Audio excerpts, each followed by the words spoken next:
welcome to the show today. Thank you, Eric. Thank you for inviting me. It's a pleasure to be here. Absolutely. Appreciate having you here today. So you've recently been involved in a large transformation of sorts, one of the more complex ones, I would say, in the world. But maybe just to start out, tell us a little bit about your company, what you guys do, how many employees you have, that sort of thing. Yeah, sure. So we are a company based in alcobev space. We make alcohol and beverage products. Roughly about 5,000 plus employees. One of the bigger one out there in the market from an alcobev perspective. Company is very well positioned for growth and was the case when we started the journey. However, when you think about the process and technology landscape, was fairly aged. No longer the case, but when we started the journey, right, think of it as 15 to 20-year-old technology and process landscape that was implemented, when company operated with less than 200 SKUs, right? And in this day and age, we were operating it with, thousands of SKUs, had a very strong ambition to double the size of the company or grow the revenue aggressively. And it was becoming very clear at the time that the only way to do that is to sell something we don't sell or sell somewhere or to someone that we don't sell, right? So the company has a very high market share in the US. So it was very evident that the growth was going to come through, topics like M&A, global expansions, which in sense requires tremendous amount of flexibility, scale, and agility in your operating model. You need to be able to sell things that you don't sell to locations you don't sell into. You need to buy anything from anywhere. You need to make anything anywhere and sell anything anywhere, right? And that type of growth trajectory was really hindered from speed and cost perspective had we continued to operate on the old technology and process landscape. Sure. Okay.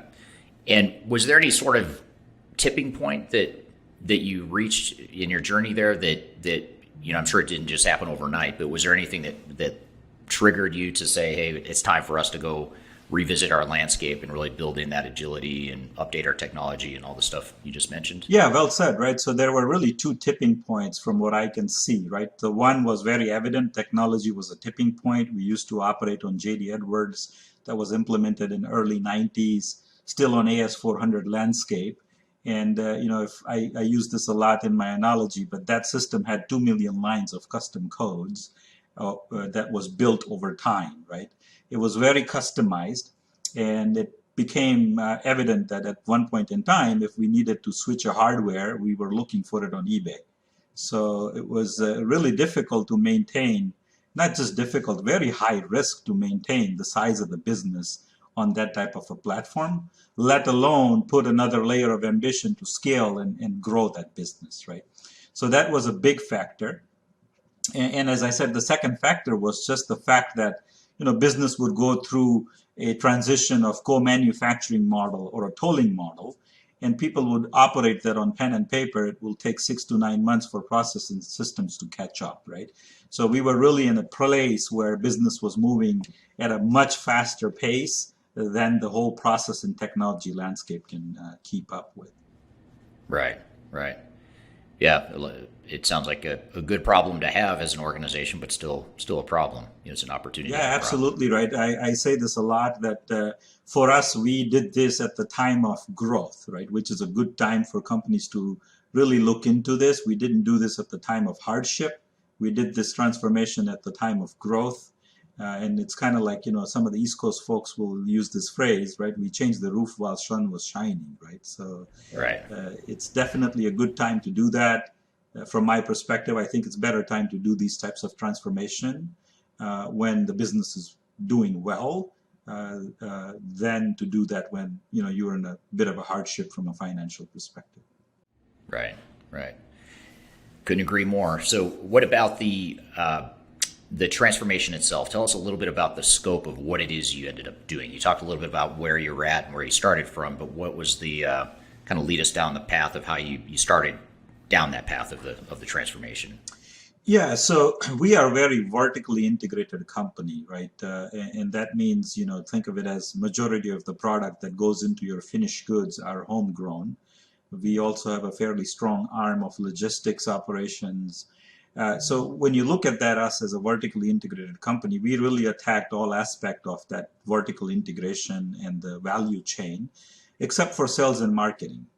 So we really went after, start from sourcing, finance, planning, good chunk of manufacturing, uh, and customer service, your order taking and logistics. So we really took on, I often say that we replaced the backbone of the company. We didn't touch anything of sales and marketing, be it direct to consumer type of initiatives, be it CRM initiatives. We had things running in parallel, but we didn't bring that into the scope of this transformation. Right. Got it. So what tell us a little bit about the specific technology you deployed and sort of how you got to that or arrived at that decision.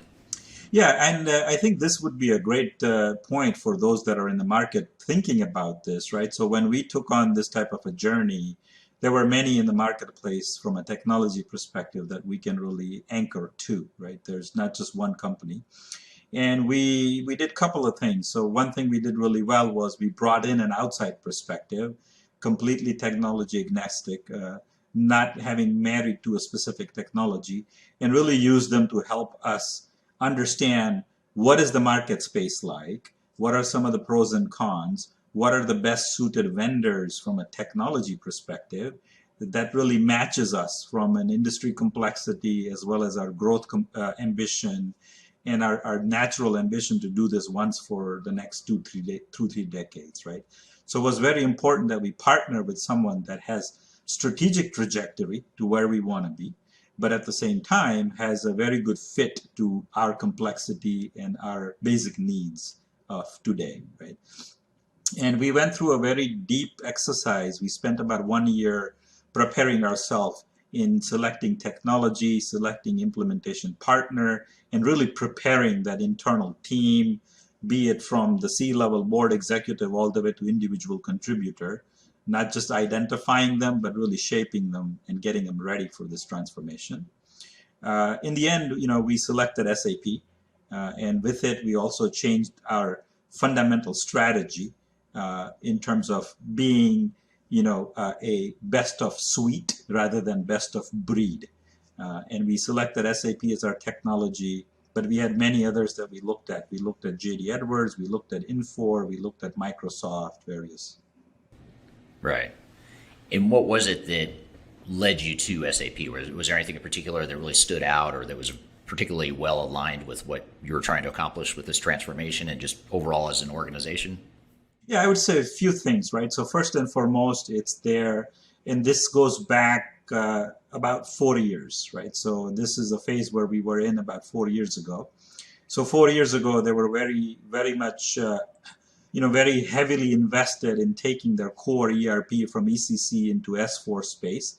So we saw a lot of strategic alignment to really transform ERP for the future and continuously transform that ERP for the future in that space. So again, we saw SAP as a company that has a high investment from an R&D and from a product perspective for continuous evolution.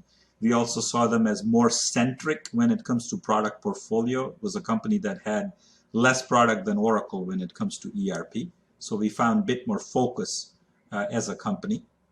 Outside of that strategic pillar, I would say scale played a big role.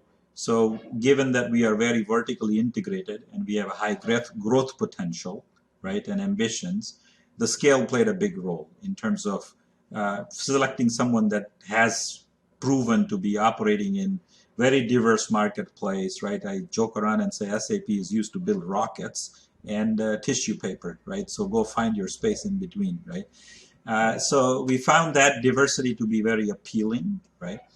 And the last but not least, we've had a tremendous work done leading up to this transformation in identifying, how to connect that vertically integrated company from a process perspective. So we really have a different process when you're blending the product versus when you're making the product versus when you're sourcing some of the raw material. And we found that it was possible to lift that type of a process work we did into the technology that SAP was bringing to the table. And what about some of the complexities of being a beverage manufacturer? Was there anything along those lines that, you're a high volume beverage manufacturer, a lot of different brands. You mentioned acquisitions you've grown through, so I imagine you had maybe some disparity in terms of how the operations worked. Was there anything that really stood out, or that was sort of either a sticking point in your evaluation of potential options, or led you to SAP? Yeah, for sure, right? So when I think about the agility with acquisition, that was a big component. How quickly can we integrate the acquired company and its processes? So we found that agility to be available with components like central finances and whatnot in SAP. Though we are a company that really operates with a philosophy of integrating first, rather than acquiring and then lifting and shifting and keeping them on as it is. So we found that to be fairly a strong component from a peel perspective. And then I think the most important, though it's not true today, after 2 years we've learned a lot more, but at the time we were very confident that the blend management component of our industry and our business was very well represented. There isn't a system out there that does this. And we found that SAP had the basic principle to create that type of process manufacturing component using their tool sets. Right. Yeah. We actually had another client a couple of years ago that made a comment. They're in a similar situation in that they were growing very aggressively through acquisition. And I remember them saying, which it was the first time I had heard this, or heard a client say this, was that of the acquisitions they did, some of them were using SAP and some of them weren't. But the ones that were using SAP actually were more flexible, and they felt like they had more flexibility to change their operations than the ones that weren't using SAP. And a lot of times SAP has this, people have a perception of it being extremely rigid and hard to change and that sort of thing. So it's interesting to hear that. It sounds like that may have been a similar experience for you, in that you got that agility, you got the flexibility you were looking for with the product. Yeah, and it's a double-edged sword, right? So if you look through the lens of a C-level, if you look through the lens of the business as a whole, right, it is definitely a platform that opens up doors for flexibility when it comes to operating model change, when it comes to integration of M&A, right? You can stand up a company very fast from an integration perspective. You can stand up a new operating model fairly quickly. And we are one of those companies that probably had every variation of operating model you can imagine, right, when it comes to tolling or co-manufacturing and things like that. And we found that to be very, very easy to configure and operate in. At the same time, it's not something you can deploy overnight or deploy, over a week, right? It is a system that has, if I want to add a new plant or if I want to add a new manufacturing location, it's not a click of a button that drives that type of speed, right? So like I said, it's a double-edged sword. You definitely get the flexibility of operating model, agility of integration, but the people that have to actually do the work, they do spend time, right? It takes weeks to configure the system such that it operates right for you. Right. So if you had to summarize in this, I'll ask you sort of a summary question, and then we'll take a break, and I'll come back and ask you more detail around this. But just at a summary level, how would you summarize the results of your transformation? I mean, how did it impact your business? Where are you at today? Yeah, I'd do it in two ways, right? If I compare us to the industry, I think from just the execution of transformation and what we accomplished, I would put us in the top 5%, right? We were, you often hear majority of the ERPs and transformation fail. So I'm happy to say that we were in the top 5% of the success from that perspective. When I look back and look at the business goals that we had in mind, we've definitely hit the macro goals, which was reposition the company to scale, make it easy to scale, make it easy to operate globally. All of that we've hit. We had a big miss, in my opinion, in two areas, right? One is user experience, right?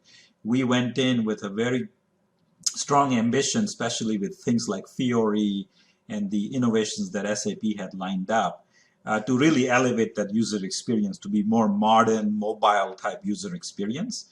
And I think we've missed the mark on that, and it has largely to do with the way the product is maturing and evolving.